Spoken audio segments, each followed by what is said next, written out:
السلام علیکم ورحمۃ اللہ وبرکاتہ۔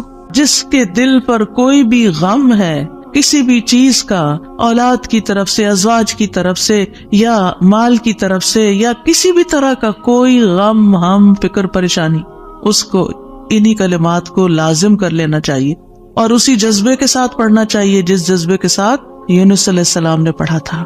وَنَجَّيْنَاهُ مِنَ الْغَمِّ، اس وقت وہ غم میں گھرے ہوئے تھے تو اللہ نے ان کو نجات دے دی۔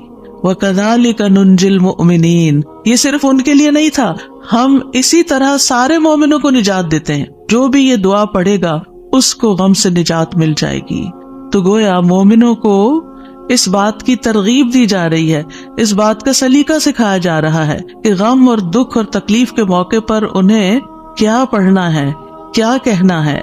اور جب انسان یہ دیکھتا ہے کہ سابقہ مومنین کو اس دعا کی وجہ سے تکلیف سے نجات ہوئی تو اس کا ایک یقین بڑھ جاتا ہے کہ اللہ تعالیٰ میری تکلیف بھی دور کر دے گا۔ اگر وہ رب یونس علیہ السلام کو مچھلی کے پیٹ سے نکال سکتا ہے تو میرا رب مجھے اس مشکل سے کیوں نہیں نکالے گا، کیوں نہیں نکال سکتا، وہ ضرور نکالے گا۔ تو اس سے خاص طور پر یہ بات پتہ چلتی ہے کہ تحلیل یعنی لا الہ الا اللہ اور تسبیح سبحان اللہ یا سبحانک، یہ ہر غم کو دور کرنے کے لیے مجرب نسخے ہیں۔ یہ دو چیزیں کرب اور مصیبت سے نجات دلاتی ہیں۔ تو جو شخص بھی اللہ کی کتاب پر ایمان رکھتا ہے، قرآن مجید کو اللہ کا کلام سمجھتا ہے، اللہ کے وعدے پر بھروسہ کرتا ہے، اللہ کی اس بات کو سچا سمجھتا ہے، تو پھر وہ اسی طریقے پر اس دعا کے ساتھ اپنے رب کو پکارے تو اللہ تعالیٰ اس کی دعا قبول کرے گا اور اس کو غم سے نجات دے گا۔ اس دعا کی فضیلت کے بارے میں احادیث بھی آتی ہیں۔ نبی صلی اللہ علیہ وسلم نے فرمایا، ذُنُّون کی دعا جب وہ مچھلی کے پیٹ میں تھے، یعنی لا الہ الا انت سبحانک انی کنت من الظالمین، جب بھی کوئی مسلمان کسی معاملے میں ان الفاظ کے ساتھ اپنے رب سے دعا کرے، وہ دعا اس کے لیے ضرور قبول ہوگی۔ اللہ سبحانہ تعالیٰ کے بعد نبی صلی اللہ علیہ وسلم نے بھی اس بات کو کنفرم کیا ہے کہ یہ دعا مسائل کا حل ہے۔ بہت لمبے چوڑے وظیفے پڑھنے کی بھی ضرورت نہیں، لیکن پڑھے تو کوالٹی کے ساتھ، درد کے ساتھ، تڑپ کے ساتھ، تکرار کے ساتھ، اصرار کے ساتھ، افتقار کے ساتھ، اپنی محتاجی ظاہر کرتے ہوئے، اپنی غلطی کا اعتراف کرتے ہوئے۔ اسی طرح سلسلہ صحیحہ کی حدیث ہے، رسول اللہ صلی اللہ علیہ وسلم نے فرمایا، کیا میں تمہیں ایسی چیز نہ بتا دوں کہ جب تم میں سے کسی آدمی کو رنج و الم اور دنیا کی آزمائشوں میں سے کوئی آزمائش آئے تو وہ اس دعا کو پڑھے تو اس کی تکلیف دور ہو جائے گی۔ تو آپ سے کہا گیا کیوں نہیں؟ آپ نے فرمایا وہ مچھلی والے کی دعا ہے، لا الہ الا انت سبحانک انی کنت من الظالمین، کہ جس کو بھی آزمائش آئے وہ یہ دعا پڑھ لے تو اس کی دعا قبول ہو جائے گی، آزمائش ختم ہو جائے گی۔ ایک روایت میں آتا ہے، سعد کہتے ہیں، ایک مرتبہ مسجد نبوی میں میرا گزر عثمان بن عفان رضی اللہ عنہ کے پاس سے ہوا۔ میں نے انہیں سلام کیا، انہوں نے نگاہیں بھر کے مجھے دیکھا لیکن جواب نہیں دیا۔ میں عمر بن خطاب رضی اللہ عنہ کے پاس آیا، ان سے 2 دفعہ سوال کیا کہ کیا اسلام میں کوئی نئی چیز پیدا ہو گئی ہے؟ انہوں نے کہا نہیں، کیوں، کیا ہوا؟ میں نے کہا میں ابھی مسجد میں عثمان رضی اللہ عنہ کے پاس سے گزرا تھا، میں نے انہیں سلام کیا، انہوں نے نگاہیں بھر کے مجھے دیکھا لیکن جواب نہیں دیا۔ عمر رضی اللہ عنہ نے پیغام بھیج کر حضرت عثمان کو بلا لیا اور فرمایا کہ اپنے بھائی کے سلام کا جواب دینے میں آپ کو کیا رکاوٹ پیش آئی، کس چیز نے آپ کو روکا؟ عثمان رضی اللہ عنہ نے کہا کہ میں نے تو ایسا نہیں کیا۔ سعد کہتے ہیں میں نے کہا بالکل ایسا ہی کیا ہے۔ کہتے ہیں حتیٰ کہ عثمان رضی اللہ عنہ نے قسم کھا لی تو میں نے بھی قسم کھا لی۔ پھر عثمان رضی اللہ عنہ کو کچھ یاد آ گیا تو انہوں نے کہا بلا واستغفر اللہ واتوب الیہ، ہاں ایسا ہوا ہے، میں اللہ سے معافی مانگتا اور توبہ کرتا ہوں۔ آپ ابھی میرے پاس سے گزرے تھے، دراصل میں اس وقت ایک بات سوچ رہا تھا جو میں نے رسول اللہ صلی اللہ علیہ وسلم سے سنی تھی، اور اللہ کی قسم جب بھی مجھے وہ بات یاد آ جاتی ہے میری آنکھیں پتھرا جاتی ہیں اور میرے دل پہ پردہ آ جاتا ہے، یعنی مجھے اپنی ہوش نہیں رہتی۔ کہتے ہیں سعد نے کہا میں آپ کو اس کے بارے میں بتاتا ہوں۔ رسول اللہ صلی اللہ علیہ وسلم نے ایک مرتبہ کسی گفتگو کی ابتدا میں ایک دعا کا ذکر کیا تھا۔ تھوڑی دیر کے بعد ایک دیہاتی آیا، اس نے آپ کو مشغول کر لیا، یہاں تک کہ جب رسول اللہ صلی اللہ علیہ وسلم کھڑے ہوئے تو میں بھی آپ کے پیچھے پیچھے چلا گیا۔ جب مجھے اندیشہ ہوا کہ جب تک میں آپ کے قریب پہنچوں گا آپ اپنے گھر پہنچ چکے ہوں گے تو میں نے اپنا پاؤں زمین پر مارا تو رسول اللہ صلی اللہ علیہ وسلم نے میری طرف توجہ کی. پوچھا یہ کون ہے؟ ابو اسحاق ہے. کہتے ہیں میں نے عرض کیا جی یا رسول اللہ صلی اللہ علیہ وسلم. آپ نے فرمایا کیا بات ہے؟ کہتے ہیں میں نے عرض کیا کہ آپ نے ہمارے سامنے ابتدا میں ایک دعا کا تذکرہ کیا تھا اور پھر ایک دیہاتی نے آپ کو مشغول کر لیا اور آپ نے وہ بتائی نہیں دعا.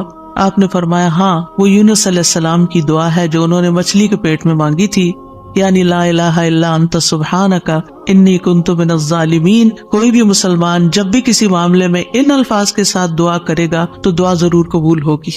اب آپ دیکھیے کہ یہ صحابہ ہیں، یعنی کہنے کو تو یہ حدیث کا آخری حصہ میں سنا کے آگے چلتی، لیکن مجھے یہ بات اس لحاظ سے اچھی لگتی ہے کہ اس میں ہمارے سیکھنے کی کچھ اور باتیں بھی ہیں. وہ یہ کہ اتنے جلیل القدر صحابی جو رسول اللہ صلی اللہ علیہ وسلم کے انتہائی قریب تھے، یعنی ان سے پائس امت میں کون ہو سکتا ہے؟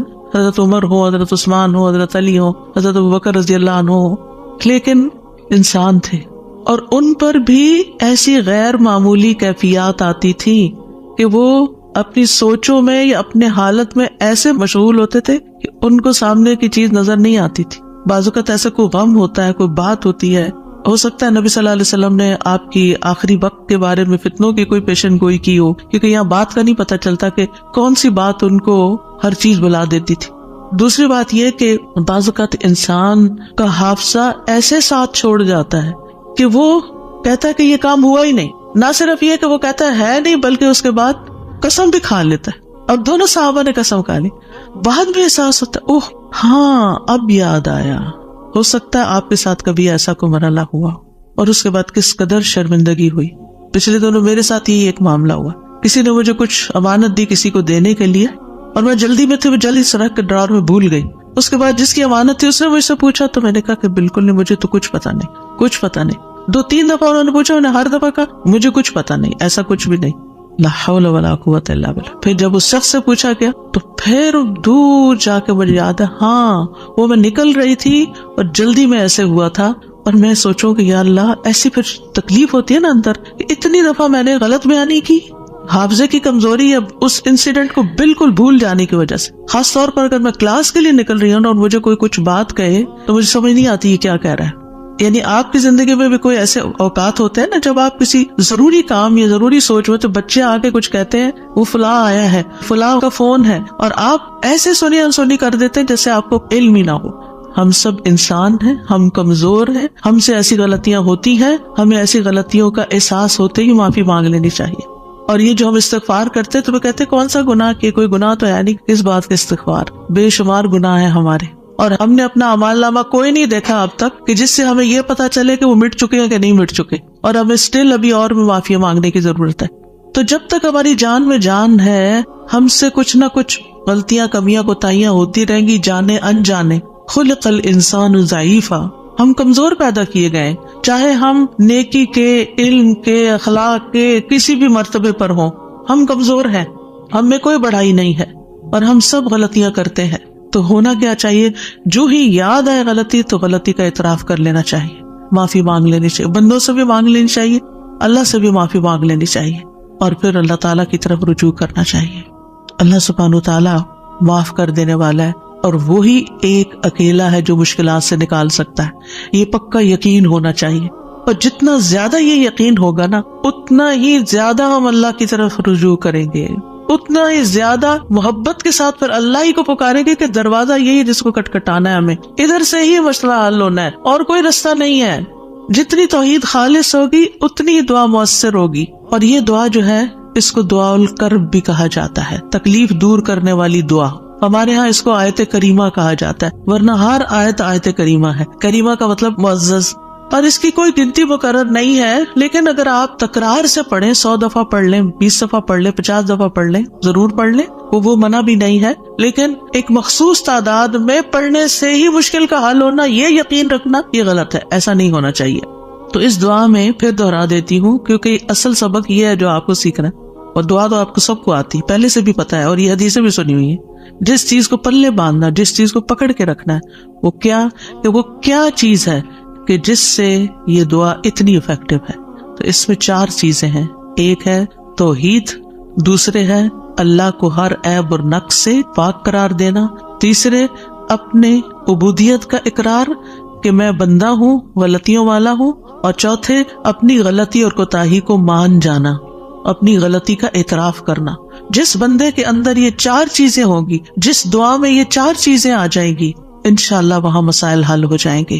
اور پھر آپ دیکھیے کہ انسان کا نفس جو ہے نا، ایک دم ذرا سی بھی کوئی اس کو چیز ملے، کچھ حاصل ہو تو ایک سرکشی کا شکار ہو جاتا ہے، تکبر اور غرور میں آ جاتا ہے. تو اپنے آپ کو تکبر اور غرور سے نجات دینا ہے، کیونکہ کچھ لوگوں کا خیال ہوتا ہے کہ I am very important and I can do every thing, اور میں سب کچھ کر سکتا ہوں، اور سیلف ریلائنس ہوں، میں سیلف میڈ ہوں، اور پتہ نہیں کیا کیا اپنے بارے میں جھوٹی توقعات اور اپنے آپ کو بڑھا چڑھا کے پیش کرنا اور اپنے آپ کو بڑی چیز سمجھنا. یہ چیزیں اللہ تعالیٰ کو پسند نہیں. لیکن افسوس یہ کہ یہاں کے کلچر کی وجہ سے یہ چیزیں ہمارے بچوں کے اندر اتنی انسٹل ہو گئی ہیں کہ وہ ایک ایروگنس کے لیول تک بعض اوقات اخلاق پہنچ جاتا ہے، جو کہ انتہائی خطرناک ہے. تو بچوں کی تربیت میں یہ ایلیمنٹ یاد رکھیں کہ ان کو کانفیڈینس دیں کہ یو کین ڈو، آپ ٹرائی کرو، آپ کر سکتے ہو. اللہ نے آپ کو یہ اور یہ اور یہ دیا، نعمتوں کو یاد کرائیں، لیکن اس کی ایک لکیر کھینچے، اس سے آگے نہیں جائیں. یو آر ناٹ ایوری تھنگ. کرنے والا اللہ ہے، انسان صرف اسباب اختیار کرتا ہے، لیکن ساری طاقت لا حول ولا قوت الا باللہ. اور پھر یہ کہ اللہ تعالیٰ کی جو خالق کی عظمت ہے اور اس کی جو اہمیت ہے ہماری زندگی میں، اس کا اظہار اور اقرار کرنا اور اس کو پاک قرار دینا اور اس سے ظلم کی نفی کرنا کہ آپ ظالم نہیں، میں ظالم ہوں، انی کنت من الظالمین، اور غلطیاں میری ہیں، یہ بہت ضروری ہے. جہاں تک غم اور پریشانی کا تعلق ہے زندگی میں، تو یاد رکھیے کہ غمگین رہنا ایمان کی علامت نہیں. ٹھیک ہے، یعنی ہر وقت غمگین نہیں رہنا چاہیے. غم ایمان کے مراتب میں سے نہیں. ابن قیم رحمہ اللہ کہتے ہیں، جان لیں غم راستے کی رکاوٹوں میں سے ہے. یعنی اللہ کی طرف جانے والا جو راستہ ہے، سالک کہتے ہیں نا جانے والے کو، آپ نے سنا ہوگا لفظ سالک. تو اللہ کی طرف جانے والا جو راستہ ہے، غم اس راستے کی رکاوٹ ہے.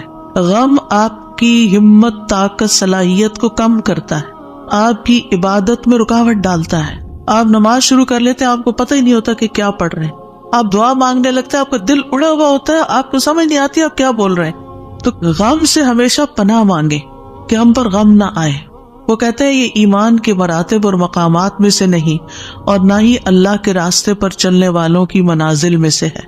یہی وجہ ہے کہ اللہ نے کسی ایک جگہ پر بھی غم کرنے کا حکم نہیں دیا. صبر کا حکم دیا، شکر کا حکم دیا، توکل کا دیا، لیکن غم کرنے کا حکم نہیں دیا کہ غم کرو، غمگین رہو. اور نہ ہی غم کی کہیں تعریف فرمائی ہے، بلکہ غم سے منع کیا ہے.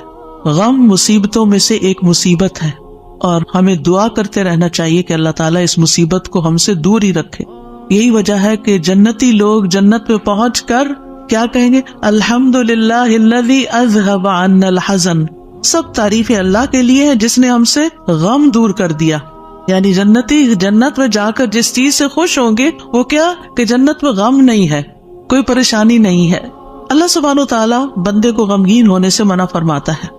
سورۃ آل عمران میں جنگ احد کے سلسلے میں اللہ تعالیٰ فرماتے ہیں، اذ تسعدون ولا تلوون علی احد والرسول يدعوكم في اخراكم فاصابكم غما بغم لكي لا تحزنوا على ما فاتكم ولا ما اصابكم والله خبير بما تعملون. اور وہ وقت یاد کرو جب جنگ احد میں تم بھاگے چلے جا رہے تھے اور کسی کی طرف مڑ کر بھی نہ دیکھتے تھے، حالانکہ اللہ کا رسول تمہیں پیچھے سے بلا رہا تھا. پھر اللہ نے تمہیں رنج پر رنج دیے تاکہ تم ایسی بات پر غم نہ کرو جو تمہارے ہاتھ سے نکل جائے، اور نہ ایسی مصیبت پر غم کرو جو تم پہ نازل ہو. اور جو کام بھی تم کرتے ہو اللہ ان سے خوب واقف ہے. یعنی یہ ٹریننگ ہو رہی تھی. یعنی ایک کے بعد ایک صدمہ کیوں آیا؟ تاکہ غم زندگی سے نکل ہی جائے. پھر فرمایا وَلَا تَهِنُوا وَلَا تَحْزَنُوا وَأَنْتُمُ الْأَعْلَوْنَ إِن كُنتُم مُؤْمِنِينَ. اتنی تکلیف اٹھا کے، سب سے بڑی تکلیف مسلمانوں کے لیے کیا تھی کہ نبی صلی اللہ علیہ وسلم کا دانت مبارک شہید ہو گیا تھا اور آپ کو چوٹ لگی تھی اور آپ گر پڑے تھے. تو یہ بہت بڑا صدمہ تھا. 70 لوگ شہید ہو چکے تھے، گھر گھر میں آفت آ گئی تھی. لیکن اتنے بڑے صدمے کے بعد بھی اللہ تعالیٰ کا حکم کیا ہے؟ وَلَا تَهِنُوا وَلَا تَحْزَنُوا. غمگین مت رہو، غم نہیں کرو. غم کا موقع ہے، غم کی بات ہے، لیکن فرمایا نہیں، غم نہیں کرنا، کیونکہ غم انسان کو کھوکھلا کر جاتا ہے، غم انسان کو کمزور کر جاتا ہے. تمہیں تو آئندہ ابھی اور مقابلے کرنے ہیں، اور اگر تم غم منانے بیٹھ گئے تو ہمت، جرت سب کچھ چلا جائے گا. بزدل ہو جاؤ گے. غم ایک مصیبت نہیں، غم مصیبتوں کی لائن لے کے آتا ہے، ایک کے بعد ایک مصیبت اس کے ساتھ چلی آتی ہے، اس لیے غمگین نہیں ہونا. موسیٰ علیہ السلام کی والدہ نے جب موسیٰ علیہ السلام کو چھوڑنا تھا دریا میں تو اللہ تعالیٰ نے ان کی طرف الہام کیا کہ بچے کو دودھ پلاتی رہو ابھی، پھر جب تجھے اس کے قتل کا خوف ہو تو اسے دریا میں ڈال دینا. اور کیا کرنا؟ وَلَا تَخَافِي وَلَا تَحْزَنِي، نہ خوف کرنا نہ غم کرنا. اللہ اکبر. کوئی بھی ماں جس کا بچہ چھوٹا ہو وہ تو کسی دوسرے کے ہاتھ میں بھی بچے کو دیتے ہوئے خوف اور غم کا شکار ہوتی ہے. خوف کیا ہوتا ہے؟ پتہ نہیں گرا ہی نہ دے بچے کو، اور غم کیا ہوتا ہے کہ جدائی ہو گئی ہے بچے سے، پتہ نہیں کیا سکھا دیں اس کو، پتہ نہیں کیسے پیش آئے اس سے. تو ماں اگر اپنا بچہ کسی اور کو دیتی ہے تو غمگین ہوتی. کہاں یہ کہ باسکٹ میں ڈال کے دریا میں ڈال دو، اور ساتھ اللہ کا حکم خوف اور غم کرنا ہی نہیں. اب بتائیں کیا کرے، کیسے دل کو تھامے. یہی اصول سیکھ لیں زندگی کے لیے. جہاں کہیں غم پاس آئے، کہیں رونا آئے، کہیں دکھی ہو، اللہ تعالیٰ کا یہ فرمان یاد کر لیں. اور ہے بھی عورت کے لیے، وَلَا تَخَافِي وَلَا تَحْزَنِي، اپنے آپ کو خود یاد کرائیں. وَلَا تَخَافِي وَلَا تَحْزَنِي کہتی رہیں، وَلَا تَخَافِي وَلَا تَحْزَنِي، نہ خوف کرو نہ غم کرو، اللہ ہے نا، اللہ مشکل آسان کر دے گا. جس چیز پر بھی تکلیف غم ہوتا ہے اللہ تعالیٰ دن بدلیں گے، یہ سارے حالات بدل جائیں گے. آپ اگر اپنے ماضی کو دیکھیں، کتنے ہی واقعات ایسے ہوئے جن پہ آپ بے حد غمگین ہوئے، پھر ابھی کیوں نہیں ہو رہے؟ تو گزر گیا نا. تو اگر اس وقت بھی تھوڑا کنٹرول کر لیتے تو اچھا ہی تھا. کیونکہ یہ جو سٹریس ہوتا ہے نا، اور یہ غم اور خوف کا مجموعہ سٹریس پھر بن جاتا ہے. اور یہ جو سٹریس ہوتا ہے نا، یہ انسان کو بیمار کر دیتا ہے، فزیکلی بھی کمزور کرتا ہے، اور ایمانی اعتبار سے بھی کمزور کرتا ہے، روحانی اعتبار سے کمزور کرتا ہے. انسان کا دل کمزور ہو جاتا ہے، چھوٹی سی بات سنتا ہے تو اس کے حواس باختہ ہو جاتے ہیں، کسی بھی چیز کا مقابلہ نہیں کر پاتا. تو اللہ سبحانہ وتعالیٰ نے ان کو کہا غم نہ کرو، بے شک ہم اسے تیرے پاس واپس لانے والے ہیں، واپس تمہارے پاس آئے گا. اور آپ اپنا بچہ کسی کو بھی دیتے ہیں تو واپس آپ ہی کے پاس آتا ہے، اور اسے رسولوں میں سے بنانے والے، اللہ یہ کہ اللہ اپنے پاس بلا لے، پھر تو ہم سے زیادہ اللہ کا ہے نا. انا للہ و انا الیہ راجعون. نبی صلی اللہ علیہ وسلم نے غار ثور میں کیا کیا تھا؟ اذ ہما فی الغار اذ یقول لصاحبہ لا تحزن، غم نہیں کرنا، ان اللہ معنا. یعنی کس طرح بے یار و مددگار انسان ایک ایسی جگہ پر ہو جہاں ساری قوم دشمن بنی ہوئی ہو اور پھر بھی غم نہ کرے، سارے ساتھ چھوڑ دے، الٹا مخالفت کرے، جان کے دشمن بن، پھر بھی غم نہیں کرو، غم نہیں کرو. اور حضرت ابوبکر تو نبی صلی اللہ علیہ وسلم کے لیے غمگین ہو رہے تھے نا. ابن قیم کہتے ہیں 4 چیزیں جسم کو برباد کر دیتی ہیں: پریشانی، غم، بھوک اور بیداری. پریشانی اور غم پختہ عزم کو کمزور کر دیتے ہیں اور دل میں کمزوری پیدا کر دیتے ہیں، اور بندے اور اس کے کاموں میں محنت کرنے کے درمیان رکاوٹ بن جاتے ہیں جو کام اس کے لیے مفید ہوتے ہیں. یعنی آپ پروڈکٹیو نہیں رہتے، اور یہ سفر کا راستہ کاٹ دیتے ہیں. یعنی جو اللہ کی طرف جانے کا راستہ ہوتا ہے نا، اسے کاٹ دیتے ہیں اور اس کو پسپائی کی طرف الٹا کر دیتے ہیں، یا رکاوٹ بن کر اس کو سفر سے روک دیتے ہیں. یعنی وہ اللہ کی طرف جانا ہی بند کر دیتا ہے. یعنی ایک شخص اچھا بھلا کچھ سیکھ رہا ہوتا ہے، کلاسز جوائن کی بھی ہوتی ہے، کوئی کام کر رہا ہوتا ہے، یا کسی بات سے غمگین ہو جاتا ہے، جانا ہی چھوڑ دیتا. ابھی کیوں نہیں آ رہے؟ بس ڈپریشن کا شکار ہے، کہیں جانے کو دل نہیں کرتا.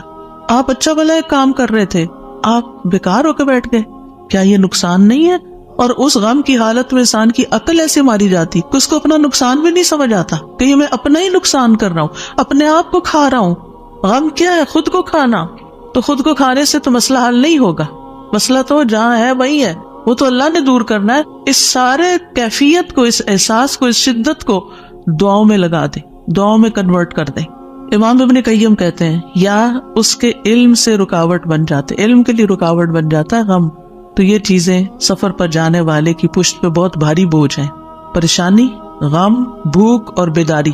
یعنی جو صحیح نیند نہیں لیتا رات کی، جو صحیح فوڈ نہیں لیتا، یعنی اپنی ضرورت کی غذا نہیں لیتا، اور جو غم اور پریشانی کا شکار رہتا ہے، وہ شخص کسی کام کا نہیں رہتا، بیکار، نکما. اور آپ دیکھیں جب انسان بیکار ہوتا ہے نا، جو کوئی کام کا نہیں ہوتا، کسی کی خدمت اور مدد میں نہیں ہوتا، وہ تنہا ہو جاتا ہے، اس کی کوئی قدر و قیمت نہیں رہتی، کوئی اس کو لک فارورڈ نہیں کرتا، کوئی اس سے محبت نہیں کرتا. بیکار انسان اپنی قدر گنوا دیتا ہے. وہ کہتے ہیں پنجابی کا محاورہ ہے، چم نہیں کم پیارا. چم کا مطلب ہوتا ہے چمڑا، اسکن. یعنی اگر آپ کی اسکن بڑی گلو کر رہی ہے تو وہ کسی کو اچھی نہیں لگے گی. آپ جتنا چاہیں میک اپ لگا کے خوبصورت بن کے آ جائیں، لیکن اگر آپ کام کے بندے ہیں نا، کسی کے آپ کام کرتے ہیں، آپ پروڈکٹیو ہیں، آپ کسی کے مددگار ہیں، تو ہر کوئی آپ سے پیار کرے گا. یہ ایک اصول، ایک فطرت کی بات ہے. چاہے اپنے بچے ہی کیوں نہ ہو، اگر وہ بیکار رہنے کے عادی ہو گئے ہیں تو آپ دن رات ان پہ غصہ کرتے ہیں کہ تم سست ہو، تم بیکار ہو، تم کسی کام کے نہیں ہو. اور اس کو بیکار کس چیز نے کیا؟ فکر، پریشانی، غم، دکھ، تکلیف، ان چیزوں نے. تو ان کا علاج کرنا ہوگا. ابراہیم بن ادم کہتے ہیں غم دو طرح کے ہوتے ہیں، ایک غم تمہارے حق میں ہے اور ایک غم تمہارے خلاف ہے. پس وہ غم جو تمہارے حق میں ہے وہ آخرت کے بارے میں غم کرنا ہے. سارے غموں کو ایک میں ڈھال لے، اور وہ ہے آخرت کا غم کہ وہاں میرا کیا ہوگا، کیا میں جنت میں جا سکوں گی یا نہیں. وہ کہتے ہیں کہ ایک غم تمہارے حق میں ہے، وہ آخرت کے بارے میں غم کرنا اور اس کی خیر و برکات کے بارے میں غم کرنا ہے. اور وہ غم جو تمہارے خلاف ہے وہ دنیا اور اس کی زینت کے بارے میں غم کرنا ہے، دنیا کے فائدوں کے بارے میں غم کرنا کہ کوئی چیز چلی گئی. اور دنیا کی زینت کیا ہے؟ مثلاً اپنی جوانی، اپنا حسن، یہ ساری چیزیں کیا ہے وقت کے ساتھ ساتھ ڈھل جاتی ہیں. پھر کچھ لوگ اس پر غم لگا بیٹھتے ہیں کہ ہم پہلے سے خوبصورت نہیں رہے، پہلے سے اسمارٹ نہیں رہے، پہلے سے ایکٹیو نہیں رہے. اور کچھ لوگ تو ہر وقت رونا ہی روتے رہتے ہیں، اب میرا حافظہ کمزور ہو گیا ہے، اب میں سوچ نہیں سکتی. ایک خاتون کو میں جانتی ہوں، پچھلے 20 سال سے یہی بات ہر وقت کرتی ہے جب ملتی ہے. اتنی بیزاری ہوتی ہے ایسی باتیں سن کے، کیونکہ جب آپ ایسی باتیں کرتے رہتے ہیں نا تو اس سے آپ دوسروں کو بیزار کرتے ہیں اور اپنی قدر کھوتے ہیں کہ اچھا اب یہ بندہ بیکار ہو گیا ہے، اب یہ کام کا نہیں رہا، چھوڑو اس کو. ہم کیا چاہتے ہیں؟ ہمدردی لینا دوسرے سے، یہ کہہ کے کہ میں کمزور ہوں، بیمار ہوں. ہم سمجھتے دوسرے ہمدردی کریں، ایک دن کریں گے، 2 دن کریں گے، پھر کیا ہوگا؟ ہر وقت تھوڑی کریں گے. ہر وقت ہائے ہائے کرتے رہنے سے آپ دوسروں کو بیزار کرتے ہیں. المؤمن القوی خیر واحب الی اللہ من المؤمن الضعیف. قوی مومن، طاقتور مومن بہتر ہے، اچھا ہے، خیر ہے، اور اللہ کو زیادہ پیارا ہے کمزور مومن سے. اب آپ اللہ کے پیارے بننا چاہتے ہیں یا نہیں؟ بننا چاہتے ہیں تو بہادر ہو جائیں، ہوشیار ہو جائیں، غموں کا رونا اتار پھینکیں. پھر آپ دیکھیے ابن قیم کہتے ہیں جب انسان صبح کرے اور شام کرے اور اس کی صرف ایک ہی فکر ہو اور وہ ہے اللہ سبحانہ وتعالیٰ کے ساتھ رابطہ جوڑنا، تو ایسے انسان کی تمام ضرورتوں کو اللہ اپنے ذمے لے لیتا ہے. ساری ضرورتیں، یعنی آپ اللہ تعالیٰ کے ساتھ کنیکٹ رہیں اور لوگوں کو بھی اللہ سے کنیکٹ کریں. آپ کے کام اللہ کے ذمہ، اور اللہ تعالیٰ اس سے ہر پریشان کرنے والے کام کا ضامن ہو جاتا ہے. سبحان اللہ، کتنی بڑی بات ہے. اور اس کے دل کو اپنی محبت کے لیے، اس کے زبان کو اپنے ذکر کے لیے اور اس کے اعضاء کو اپنی اطاعت کے لیے فارغ کر دیتا ہے. لیکن اگر وہ صبح شام اس حال میں کرے کہ دنیا ہی اس کی پریشانی ہو، کہ دنیا ہی اس کی پریشانی، دنیا کی کوئی چیز اس کی پریشانی بنی ہوئی ہے، کوئی انسان ہے، کوئی کام ہے، کوئی چیز ہے، تو اللہ اس پر دنیا کے غم، پریشانیاں اور تکلیفیں لاد دیتا ہے. ایک پریشانی ہے نا، ایک اور آ جائے گی، ایک اور آ جائے گی، اور آ جائے گی، کٹھی ہو جائیں گی. اس کو اس کے نفس کے حوالے کر دیتا ہے. تو اللہ اس کے دل کو اپنی محبت سے ہٹا کر مخلوق کی محبت میں مشغول کر دیتا ہے. یہ بھی ایک سزا ہوتی ہے کہ انسان انسانوں کی محبت کا قیدی ہو جاتا ہے. ان کی خوشی سے انسان خوش، ان کے غم سے انسان غمگین. اس کی اپنی کوئی زندگی نہیں، اس کے اپنے پاس خوش ہونے کے لیے کوئی چیز ہی نہیں، اور اس کی زبان کو اپنے ذکر سے ہٹا کر لوگوں کے ذکر کے ساتھ مشغول کر دیتا ہے. پھر وہ لوگوں کی باتیں کرتا رہتا ہے. وہی کتنی بیزاری ہوتی ہے نا جب لوگ لوگوں کی کوئی خراب باتیں آپ سے کریں، کسی کے عیب کھول لیں آپ کے سامنے، کسی کی غیبت کریں، کسی کے الزام تراشی کریں، یا اپنی لڑائی جھگڑوں کو اس طرح ذکر کریں. یہ کوئی خوشگوار گفتگو تو نہیں ہوتی. تو یہ بھی سزا کی ایک قسم ہوتی کہ ہر وقت انسان اس قسم کی باتیں کرتا رہے اور اس کے اعضاء کو اپنی اطاعت سے ہٹا کر لوگوں کے کاموں میں مشغول کر دیتا ہے. انبیاء کا خاص وصف یہ تھا کہ وہ آخرت کو ہر وقت یاد رکھتے تھے اور ہر معاملے کو اسی کو پیش نظر رکھ کے نبھاتے تھے. ان کے بارے میں آتا ہے انا اخلصناہم بخالصۃ ذکر الدار، بے شک ہم نے انہیں ایک خاص صفت کے ساتھ چن لیا جو اصل گھر کی یاد ہے. یعنی وہ آخرت کو یاد کرتے رہتے ہیں، ان کا غم آخرت کے بارے میں ہے. سورۃ الانبیاء میں ہی آتا ہے انہم کانوا یسارعون فی الخیرات ویدعوننا رغبا ورہبا وکانوا لنا خاشعین. یقیناً وہ نیکیوں میں جلدی کرتے تھے اور ہمیں رغبت اور خوف سے پکارتے تھے اور ہمارے لیے عاجزی کرتے تھے. سفیان ثوری کہتے ہیں وکانوا لنا خاشعین کے بارے میں کہ غم ان کے دلوں میں پھیل کر ان کو پگلانے والا ہوتا ہے، یعنی اللہ کے حضور جھکانے کے لیے. آخرت کا غم انہیں اللہ کی طرف مائل کرتا ہے، کیونکہ مالک یوم الدین بھی تو وہی ہے نا، فیصلہ بھی قیامت کے دن اسی کے ہاتھ میں ہے. لہٰذا فکر اس بات کی ہونی چاہیے کہ وہ ہمارے حق میں کیسے فیصلہ کرے گا. اللہ کرے کہ رحمت والا معاملہ فرمائے۔ صحابہ بھی آخرت کا غم ہی لگائے رکھتے تھے۔ عبد الرحمن بن عوف کے پاس کھانا لایا گیا، وہ روزے سے تھے۔ انہوں نے کہا مصعب بن عمیر شہید کیے گئے، وہ مجھ سے بہتر تھے، انہیں جس چادر کا کفن دیا گیا اس سے ان کا سر چھپاتے تو پاؤں نکل آتے، پاؤں چھپاتے تو سر کھل جاتا۔ پھر ہمارے لیے دنیا کشادہ کر دی گئی، ہمیں تو یہ ڈر ہے کہ کہیں ہماری نیکیوں کا بدلہ ہمیں اس دنیا میں ہی نہ مل جائے۔ اور پھر آپ رو پڑے، کھانا بھی چھوڑ دیا۔ حسن بصری کا حال یہ تھا کہ جب بھی ان سے ملاقات ہوتی ایسا لگتا کہ ابھی کوئی مصیبت آئی، یعنی آخرت کی فکر اتنی کرتے تھے۔ نظر کہتے ہیں میں عمر بن عبدالعزیز کے پاس گیا تو وہ رونے کے قریب تھے، ہمیشہ آہیں بھرتے رہتے تھے، گویا ساری مخلوق کا غم انہی کو ہے، حالانکہ ان کو آخرت کی فکر ہوتی تھی۔